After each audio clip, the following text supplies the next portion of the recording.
Welcome to the World War I History Podcast, produced by the MacArthur Memorial.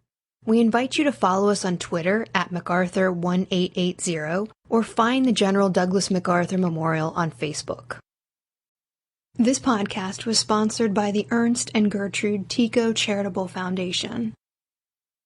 Today we are once again talking with Andrew Phillps, curator of the Woodrow Wilson Presidential Library in Staunton, Virginia. This is the final interview in a series of discussions that have examined Wilson's presidency and World War I. Today's discussion will focus on Wilson and the aftermath of World War I, a very critical period in U.S. and international history. Welcome, Andrew. Thank you so much for having me again. Well, thank you for joining us again. So, World War I ends November 11, 1918. America has been involved in that conflict at that point for about 19 months, which was far less than the other major combatants. And yet Wilson is very determined to have a leading role in the post-war peace. And he does something that other world leaders don't expect him to do, something an incumbent American president had never done before. He goes to Europe for the peace talks. Why does he decide to do that? And is there opposition to the President of the United States leaving the country to go do that? Certainly hard to imagine an American president just picking up and leaving for 6 months, basically, the way that Wilson does. But for him, it was not a spur-of-the-moment decision. Long before he gave the 14-point speech where he's sort of laying out American war aims back in January of 1918, and really even before America formally joins the war, Wilson viewed the United States as the nation best positioned to shape a post-war world. The idea that our shores were untouched by the actual fighting, that the industry of the United States was supplying not only our own army, but those of our allies. The same being very true of our farms. And even by this point, by the time the United States is really in the war, the U.S. financial sector, focused, of course, in New York, has become really a new world financial center because London has very little money. They are spending everything they can in this war. And that will be a change that remains very true today. But Wilson viewed this as a very strong position, and he wanted to take advantage of it. He knew that only sending some diplomats or, his Secretary of State, no matter how capable they may be, and to be fair, in this instance, he didn't think his Secretary of State was especially capable. But he was concerned that those sort of folks, schooled in diplomacy as they were, if they are sitting at a table with other presidents and prime ministers, crowned heads of Europe even, that they are not going to get the same sort of audience. They will not be able to push the American agenda in the way that having the president there will. And he sees the need for America to be standing on equal footing with these other world leaders if that vision that he has is going to come to anything. And he certainly does receive a bit of opposition. There are plenty in the United States that are cheering that Wilson is going to go toe-to-toe with leaders, that we're stepping onto the world stage and going to be throwing our weight around, so to speak. But there are others that are more wary of it. They want America to be playing a part, for sure. But there's sentiment that now the war is done, we can sort of retreat. We have participated in it because the Germans were making us angry, because they were sinking our ships or killing our citizens. They were trying to get Mexico to invade us, things like that. But now it's done. We have punished them. Once this peace is done, we can sort of return to our own shores. And it's interesting because Colonel House, who we've talked about before, he's in Paris at the time of the armistice in November of 1918. And he sends Wilson a letter just a couple days later saying that there are many Americans in Europe, and he doesn't name them, but I think he says Americans of value, something like that. Not just random guy who happened to be visiting Paris that day, I suppose. But they're thinking that he shouldn't come, that it would be beneath the president's dignity to be seen wading in to these sorts of issues. And House also tells Wilson that both Clemenceau, the Prime Minister of France, and Lloyd George, the Prime Minister of the United Kingdom, they want him to come, but they want him to come for ceremonial reasons. They don't understand why he would want to come for a long time. They're like, no, we're just going to do some stuff at the beginning and it'll open it. And then, there'll be a signing at the end, but you don't need to be in the middle of that stuff. Wilson doesn't appreciate those sorts of views and sees a very different role for himself in this reshaping of the world that he thinks he'll be able to accomplish. The ship that takes him to Europe is basically a floating think tank of experts, all who have been working for quite a while on various issues that will be addressed by the peace conference. How involved in their work is Wilson? I think a floating think tank is a really good way to describe that ship, the SS George Washington. And we talked again in a previous program about how Wilson was really hands-on in legislation. He rolls up his sleeves and he is sitting in an office in the Capitol working with Congress to not just, shepherd things through, but whipping votes and writing the laws and making the compromises himself. And he views this as a very similar situation. He reads a lot. He talks to all sorts of experts, and he is there on the ship and in the meetings prior, of course, and once they're in France, trying to plan out the American diplomatic strategy. The biggest problem, honestly, with that ship is who isn't there. Because although it was considered and internally debated, I suppose, Wilson ultimately does not bring any Republican leaders with him to Europe at all. The closest he comes to it is a man named Henry White, and he had been an ambassador to Italy and France, Italy and then France, not at the same time, under Theodore Roosevelt. And the Republicans have just taken control of the Senate in the election in 1918. U.S. Constitution very clearly says that the Senate is the one that approves treaties. Presidents are in charge of foreign policy, but it takes the Senate to ratify things like that. The idea that he's going to go to France and not bring anyone so that even they can have the fig leaf of we got to participate. We had someone on our side participating in this process, I think is a major miscalculation of Woodrow Wilson and will really come back to bite him once he returns with these treaties. So Wilson arrives in Paris mid-December 1918. How is he received by the masses and then by his counterparts? Well, the story is the fun fact about it is that the parade held in Paris to welcome Woodrow Wilson is the largest in that city's history. I think that fact is a little more perhaps funny than fun, just because the largest parade in Parisian history always seems to track fairly well with how large the population happened to be. There's a reason that the parade for Napoleon wasn't bigger. There were just less people in the city. But regardless, it is a massive parade. There are American and French flags flying together. There's a huge light up Vive Wilson that is put up along the street. Both Woodrow and Edith are certainly surprised, very pleased, I suppose, by the reception that they're getting from the people. And when he goes to London a little bit later, they receive a similarly large parade in that city. The leaders of the country, though, are not so enthusiastic. Clemenceau, the Prime Minister of France, was privately kind of dismissive of Wilson. He joked that Wilson bores me with his 14 points. God Almighty only had 10. Lloyd George, the British Prime Minister, he's less contemptuous, perhaps, of Wilson's idealism, but he's not really buying into it in the same way either.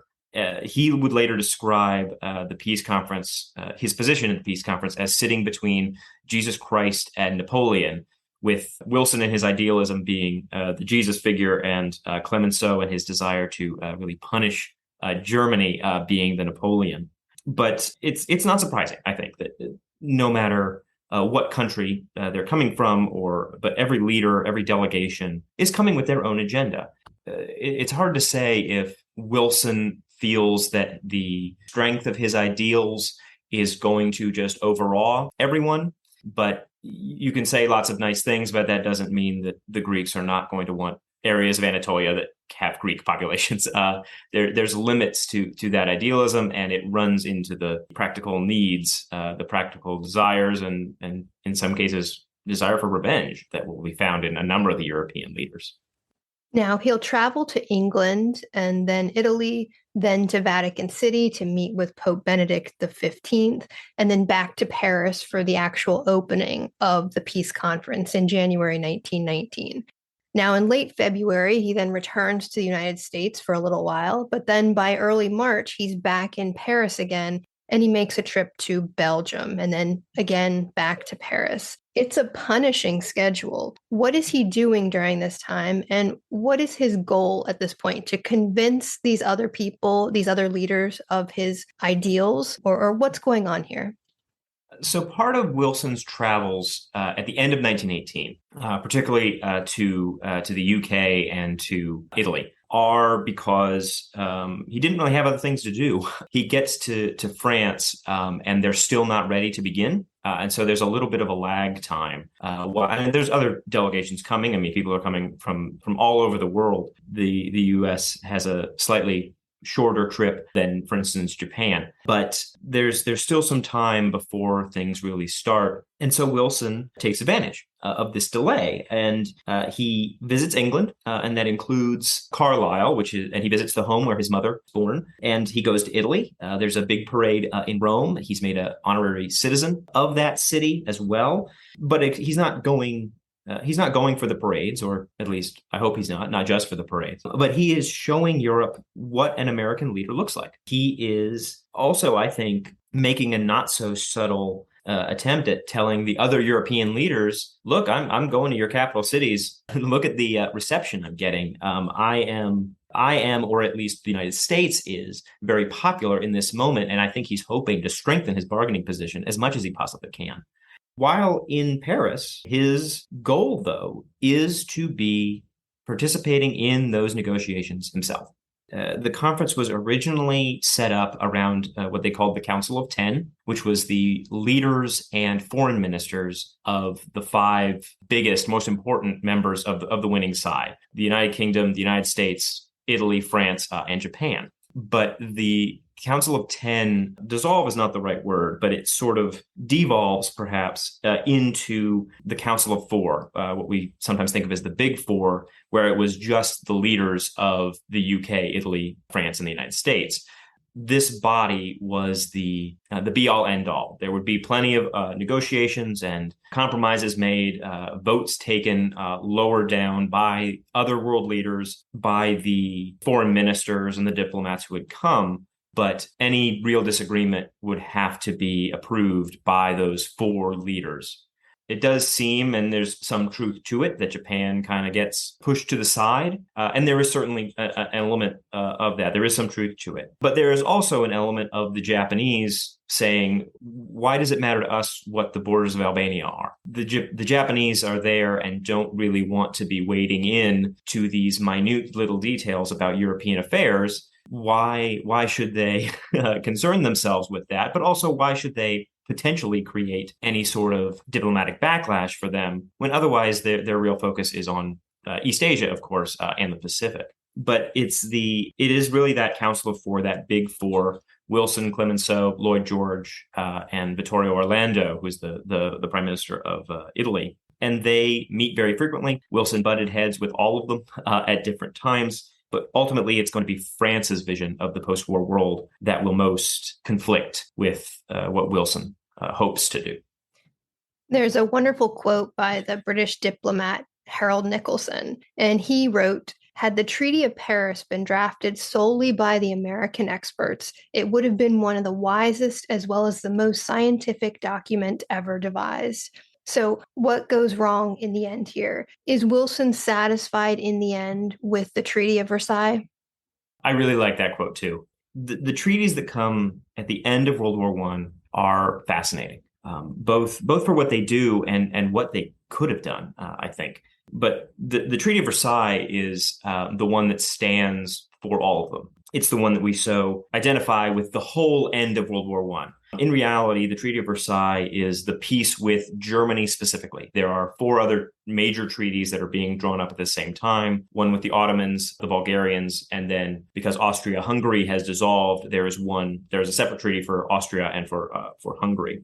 And some at the time were calling them too harsh. And I think that's a sentiment we hear from that Nicholson quote. But there are others at the time who were calling them way too lenient. Bernard Foch, who is the French general and the supreme Allied commander, basically the Eisenhower of World War I, he thinks they were, Versailles especially, was far too lenient. And he says, prophetically, it would turn out, that this is not a peace, this is an armistice for 20 years. That ended up coming true fairly close to that mark with the beginning, of course, of World War II in 1939. But Wilson comes to the table with his 14 points. And more besides, but he wants them to be the basis for the peace, the foundation for the treaties that will come out of it. And the United States is not surprisingly focused primarily on Germany and what's going on there. But Wilson is holding to the position that this needs to be a peace without victory, that the unifying goal of the conference, not just Wilson, but pretty much everybody there, is that they're there to prevent a war like this from ever happening again. But for Wilson and for a couple of others, not too many, but for Wilson, the goal should be a peace where Germany is allowed to maintain its dignity, that there is a balance struck in Europe, but for many others, many more others, particularly again Clemenceau, the goal of this treaty is to utterly cripple Germany, to prevent a war like this from ever happening again by making it impossible for Germany to ever rise again. I think if he had thought it was a realistic option, Clemenceau would have pushed for a dissolution of the German Empire and make it go back to all the little the kingdoms and prince bishoprics and everything that had existed prior to the unification of that country by Prussia in the 1870s. But in the end, the Treaty of Versailles especially seems to come from that idea that compromise is where nobody gets everything they want. But in this case, that sort of a compromise just meant that no one was happy, really, at the end of it, and that resentment festered, not just in Germany, though obviously that's the more famous case, but the disappointment, disillusions with the treaties that come at the end of World War I is one of the reasons that Italy ultimately is on the other side, is not fighting with us, but against us in World War II. But focusing on Germany, I mean, they really did feel betrayed by Woodrow Wilson specifically. They, when the armistice was requested, when suing for armistice in November of 1918, the Germans were doing so on the assumption, on the knowledge, on the hope maybe, that the 14 points would be the basis of peace, that this is an armistice, this is not a surrender. You have not made it onto an inch of German soil.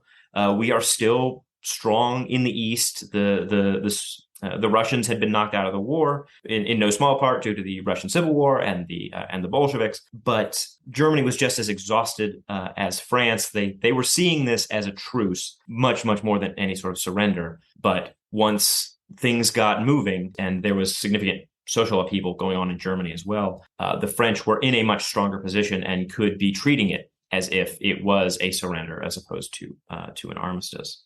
Wilson ends up not being happy, of course, with this either. In his public statements, though, he does try to stick to, these are the things I did get. Every 14 point does not make it into the documents. Many of them do in reduced forms. I mean, there is an independent Poland, for instance. That was one of his points.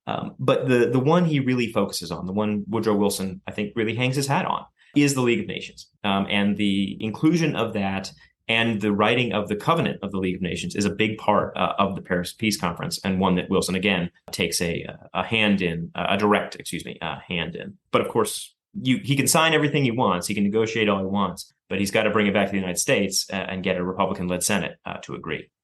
Now, you mentioned the Italians being somewhat alienated by the treaty and that kind of encouraging them to be on the other side of the next World War. I suppose the same thing happens with the Japanese too, right? The Japanese, as we've talked about a little bit, occupy a really interesting place at the Paris Peace Conference. They are included in that Council of 10. If it was going to be a big five, then the fifth would have been Japan. But they also are one of the few non-European representatives there, especially one of the very few non-European, non-settler colony, dominion, or satellite state is too harsh, but Haiti, for instance, was present at the Haitians sent a delegation to the Paris Peace Conference, but the United States had been occupying Haiti for several years and would for several more years, for almost 20 years in total. They weren't really there as an independent force, but the Japanese were.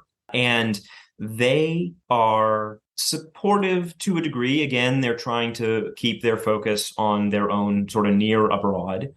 But the League of Nations ends up being a big sort of sticking point for them. They try to put in a racial equality clause that is ultimately defeated by the strongest opposition comes from Australia, but Woodrow Wilson is not in favor of it either. Americans and several others are not in favor of it either. And it wasn't going to be that what the Japanese were suggesting was not every person, no matter where they are, no matter what race or creed or religion they are, is going to be treated equally, trying to say that there would never be any more colonies. The Japanese had their own colonies. But it was that any nation that is a member of the League of Nations, no matter their race, they would be treated equally, that Japan would not be a subordinate member compared to France or compared to the United States.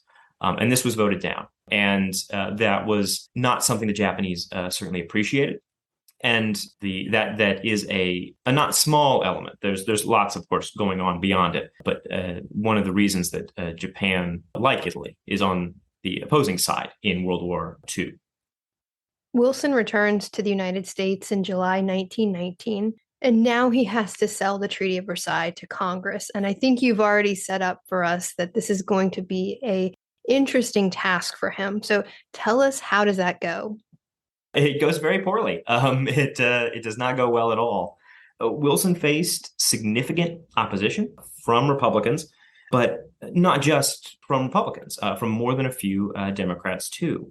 Treaties are meant to be the will of the country. I think they're supposed to transcend, they're intended to transcend partisanship. And so not just be, whoever happens to be in power. And so a two-thirds vote is required in the Senate to pass a treaty. So no matter what, even if Wilson had had a Democratic control of the Senate, he still would have needed Republican votes to get this approved.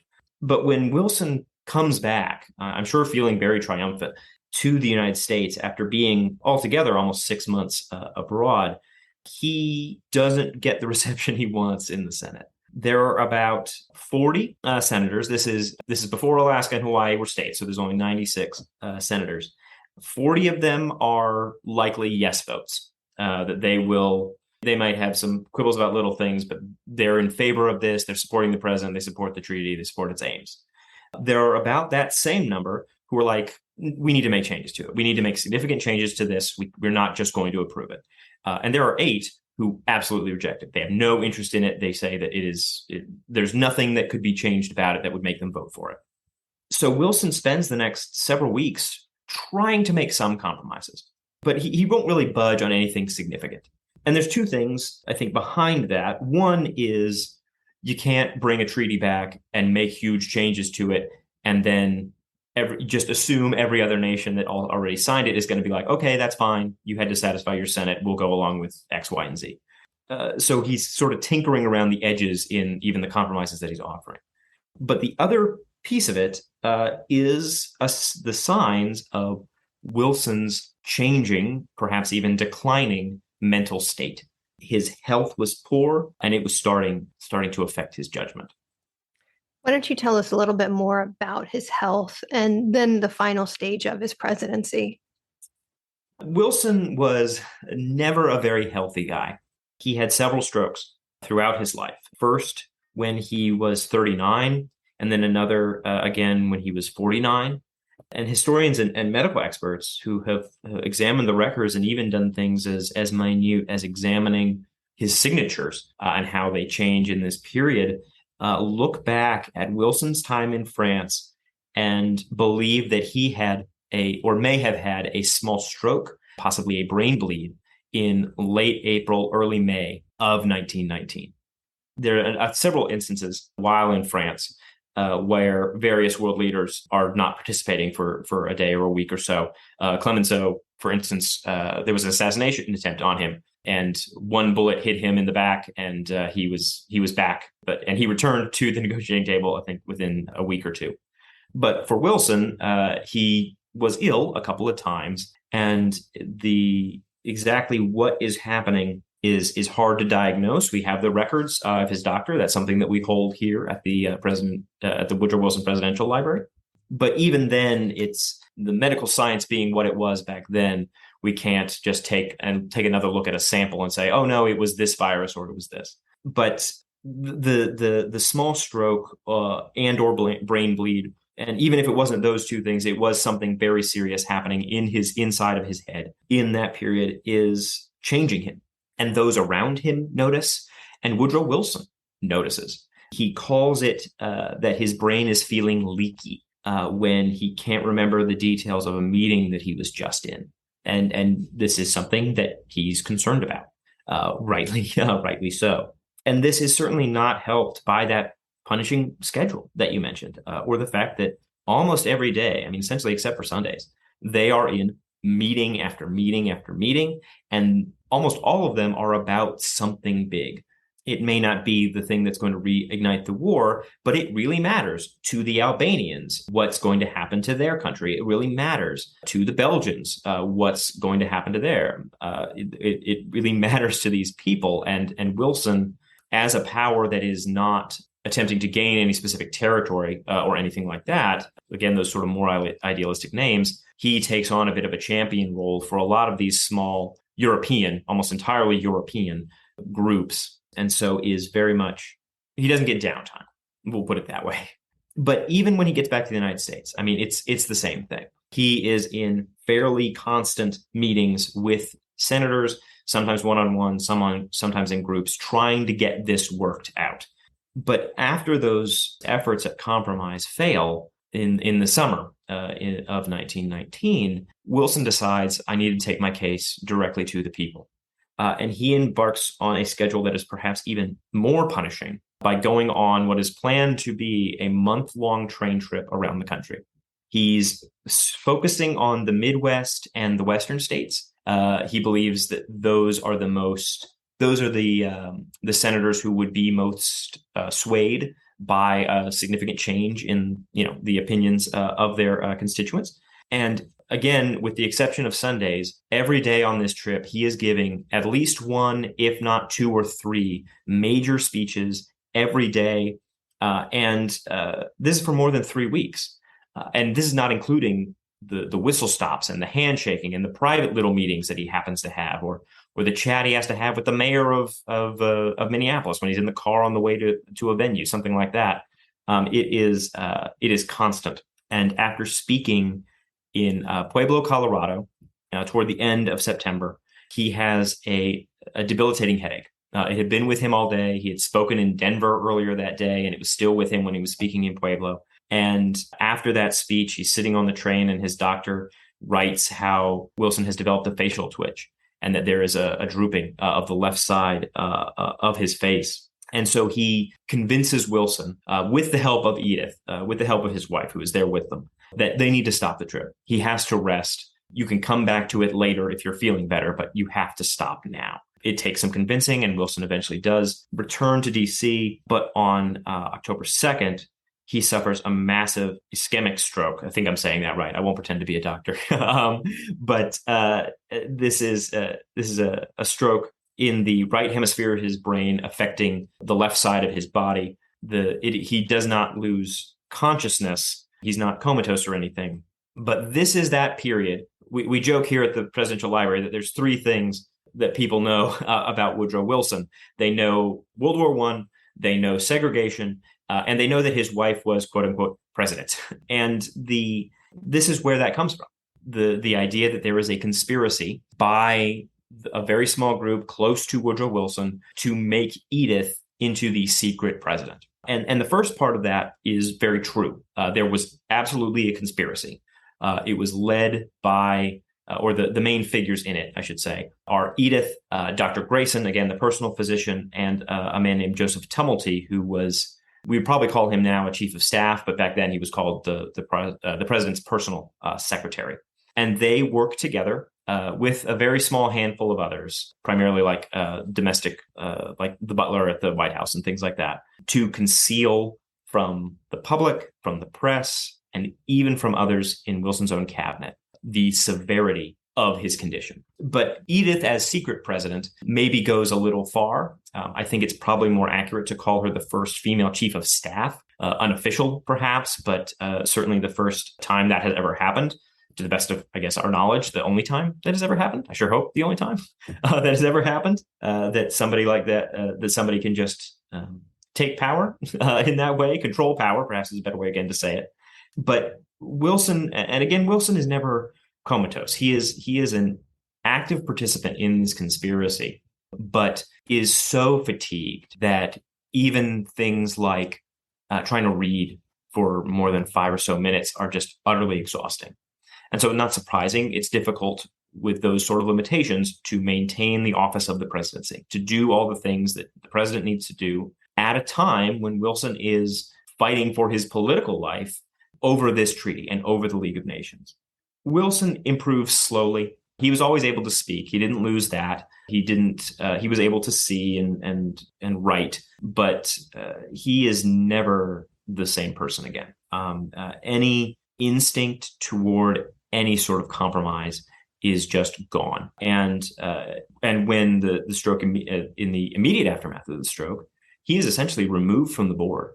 That the negotiations are just going on without him, and that Western trip was working. The public opinion toward the Treaty of Versailles primarily, and especially toward the League of Nations, was significantly up in every city that he went to. And you wonder if he had been able to continue that or go on the trip that he was planning next to do the same in New England, that maybe that would have made quite a big difference.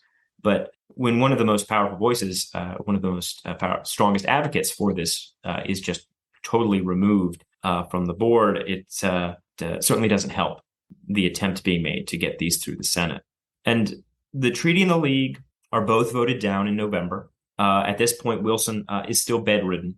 But even when he's a little bit more ambulatory, even when he is beginning to have some meetings again, I won't pretend to be a doctor, but the sort of changes in his brain chemistry, the way that what has happened has changed his behavior, means that he's just not going to make any concession. That this is the hill he's going to die on, and he won't even speak with like other Democrats to potentially make some changes that they would be hoping for.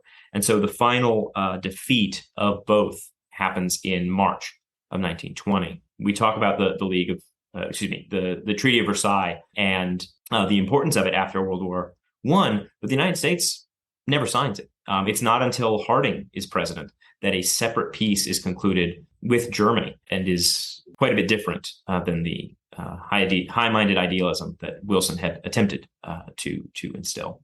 To finish the sort of health idea, he never really recovers, and he leaves the White House. In 1921, he is president for a year and a half after that stroke. And even when he is better, I mean, he is barely functioning in the role anymore, certainly not to the standard that he himself had set earlier in his presidency. Wilson died in February of 1924 at his home in D.C., and primarily because of the continuing complications, the continuing effects of that stroke in 1919. And I guess at that point, there was no 25th Amendment, and those closest to him, protecting him, certainly don't want him stepping down voluntarily. I'm sure he didn't want to either, because of the idea of the legacy that they were trying to have with the treaty and the League of Nations. There certainly was no 25th Amendment. When they're writing that after many years later, they have more than an eye on the Wilson-Edith situation. But there are some conversations about maybe he should step down. But part of it, I think, is that he has zero faith in his vice president. It's a guy named Thomas Marshall. This was a time when the vice presidency really was a significantly less powerful position than it is now. It was just sort of a sit in this chair and wait, occasionally cast, tie-breaking votes in the Senate, but otherwise, compared to today, far, far less influence, certainly. And he had been picked for geographic balance. Wilson didn't know him. Wilson didn't really like him. He didn't think much of him. And he was one of the last to know, to find out anything about Wilson's condition. And when he tried to come and visit the White House Edith told him to go away. So there is an element of that for sure. And I think to Edith's credit might be too strong, but looking at it from Edith's perspective, her concern was the health of her husband, the man, and what that would mean for the country was secondary.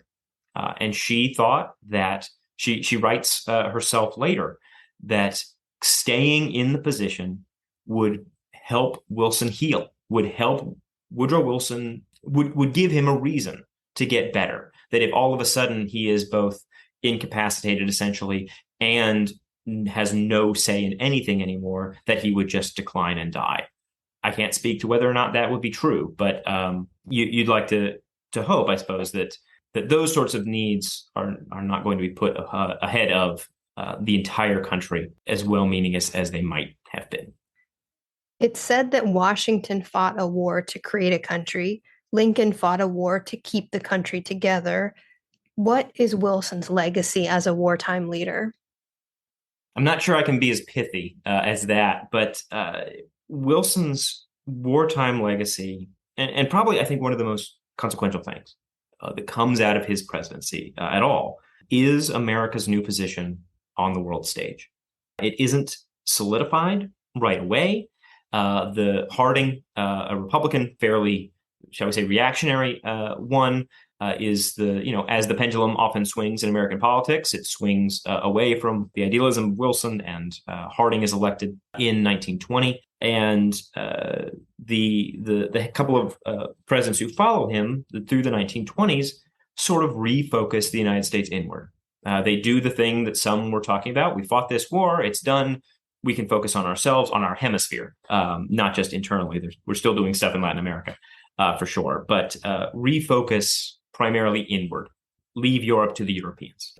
But with the election of FDR in 1932, and especially with the entrance of the United States into World War II, that I think changes forever.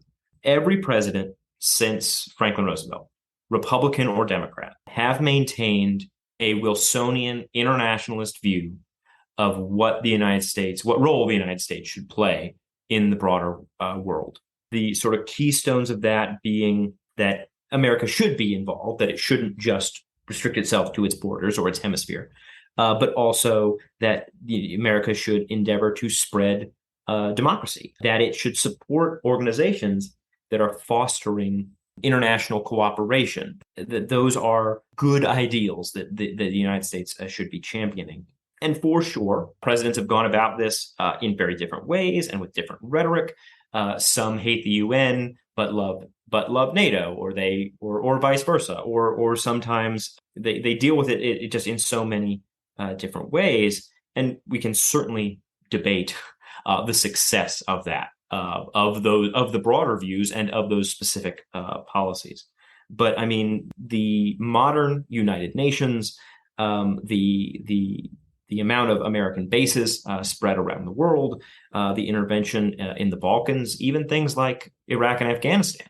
These are just a couple of things that have their roots in a Wilsonian view of America's place in the world.